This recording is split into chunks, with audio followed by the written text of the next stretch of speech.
whenever I got home, my brother-in-law was there and his wife. They lived on 19th and Garside Street. And his wife was gone, and they could not find her nowhere. For 10 days and nights, my dad and my brother-in-law went to all the funeral homes in town hunting my sister that could not be found, thinking maybe she would turn up. So this last day, they went to a funeral home here in town, and they were to bury the body the next day for a man. But she was 6 weeks pregnant, so they did a autopsy on her and found out her arms and legs were burned off. And they did an autopsy on her, and she was pregnant, and so that's the way. And with her mouth like it was, because she had a funny mouth. Not a funny mouth, but a different mouth.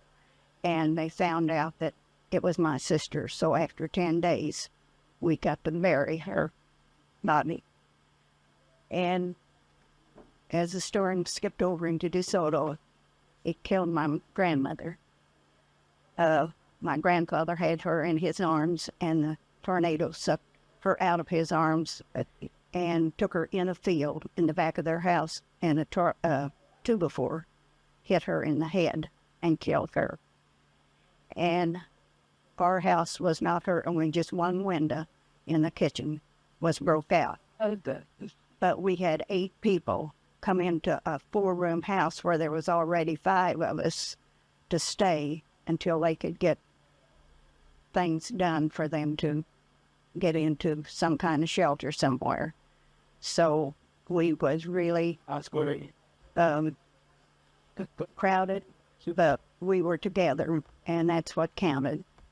So and I know that we walked to try to find my sister, and we got as far as the 17th Street, and they made us go back because the fire was so intense that you couldn't go that way. So they made us go back, so we went home.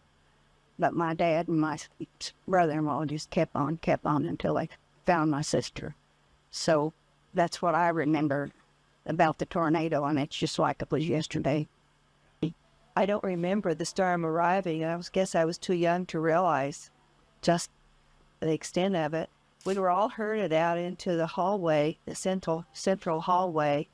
Many of the children were screaming and carrying on, and I guess I wasn't smart enough to realize the seriousness of what was happening.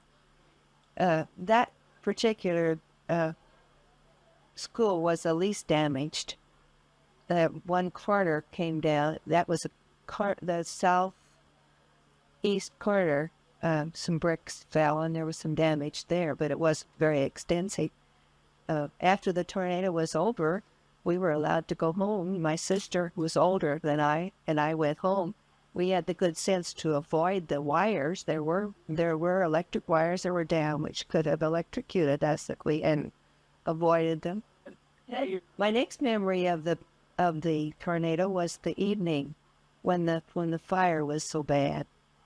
Our home was not damaged, but we were about 3 blocks south of the southern extension of the fire that began at the Emino railroad yards.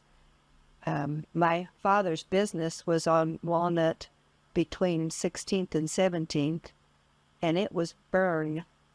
It was a complete loss. My mother was prepared to take us because she thought that it looked at one time that like it was going to get as far as our home. We didn't have suitcases at that point, so she put some of the necessities into pillowcases, and my sister and I were allowed to select our best doll, and we were prepared to leave. But as it turned out, the fire was stopped at the corner of Walnut and 16th. And it did not come down to where we lived. Eventually, I got very tired of watching the fire, and of course, it'd been a long day, and was put to bed. And that was my last memory of the 18th of March. But on the 19th, my family did take me out to see the damage, as many families did. And I can vividly remember looking into the hole where my father's business had been. That's it.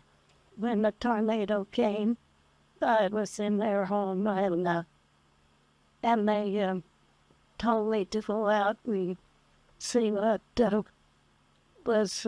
I was about 18, I guess, and my foster mother told me to go out and see what the noise was, and I went outside to see what the noise was, and there was whirling, and I said, "Oh, it's a truck down the street," and she said, "No, it isn't a truck." She said, "I've heard noises like that before," and she said, "It isn't a truck." She said, "You'll have to go over next door and get your aunt and tell her to come over to our house.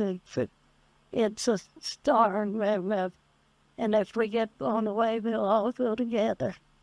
And she said, so I went over and got my aunt, and she came over to our house. It was a big store, and we went in the back door and came in the house, and when and about that time the storm hit, and I was my foster mother was in a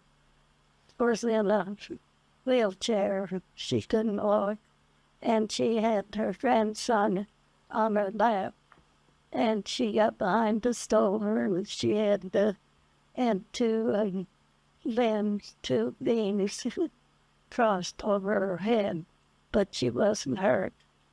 And I had some lacerations on my arms, and after the storm was over, I was hugging my aunt and saying, "Well, it's over, I'm glad." But we were all the house was all blown in on us, and she, but I said, "You're hurt," and she said, "No, I'm not." And she said, "You are," and I said, "No, I'm not." But after that, 40 years, my husband, would-be husband, came and got me, and took me down to his house, and we went to his sister's and stayed all night. And that's about all there was.